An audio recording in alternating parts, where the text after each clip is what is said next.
Pope is actually just days away from his visit to D.C., and whether or not people are planning on attending his events, chances are they are sure to feel the significant impact of his presence here in the city. I'm here on Monroe and Michigan Avenue, just minutes away from where the Pope will be celebrating Mass, and actually locals tell us that this area rarely sees much traffic. As a result of that, D.C. transit officials have released new information detailing severe road closures to begin promptly at 9 a.m. on September 22nd and end roughly at 4 p.m. on September 24th. Those locations include areas of significance where the Pope will be speaking at, such as the U.S. Capitol, the White House, the Basilica, and the Vatican Embassy. So far, D.C. is preparing for the Pope's visit, and more on that. Rafael Lopez is at Brooklyn Metro Station with more on his visit. Rafael?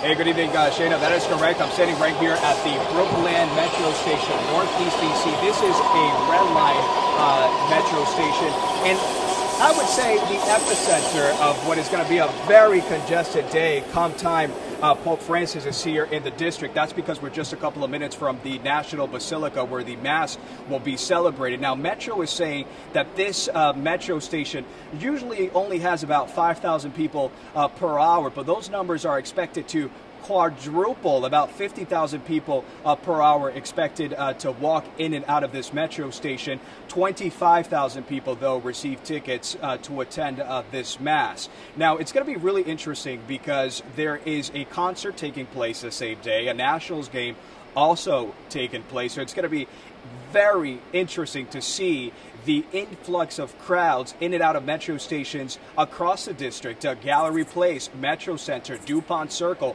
areas that are usually congested when there's not a big event like this even happening. So we are definitely going to see a large amount of crowds in the district. Now, Metro is warning DC commuters that if they can avoid taking the trains to do so, and they're also actually prompting a really interesting idea, which is telecommuting, so that many of these employees can either not miss a day, but also avoid being on the streets and adding to more of this congestion that we'll be seeing that day. Now, in terms of Metro tickets, your smart trips, they're also telling customers to try to put as much money as possible onto these cards.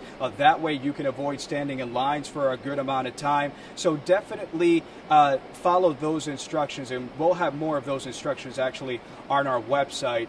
So of course, a very interesting moment for us here in DC as the Pope will be coming. Let's take it now to our Sharon Johnson. She's at the National Basilica with more. Hey, Sharon. That's right, Rafael. Right now, I'm standing in front of the Basilica of the National Shrine of the Immaculate Conception. I am on the campus of Catholic University of America. It's about 5 miles from the White House, and Pope Francis is going to be doing an outdoor Mass here 2 weeks from now, September 23rd, so it's going to be quite an event. Now, keep in mind, this basilica is one of the largest Catholic churches in the world, the largest Catholic church in the United States, so they're expecting over 25,000 people to attend. During the Mass, Pope Francis is going to be canonizing an 18th century Spanish Franciscan, and there's going to be a lot going on.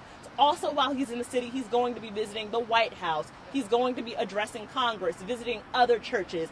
So it's going to be quite a busy week for Pope Francis, and it's going to be quite a busy week for the DC metro area.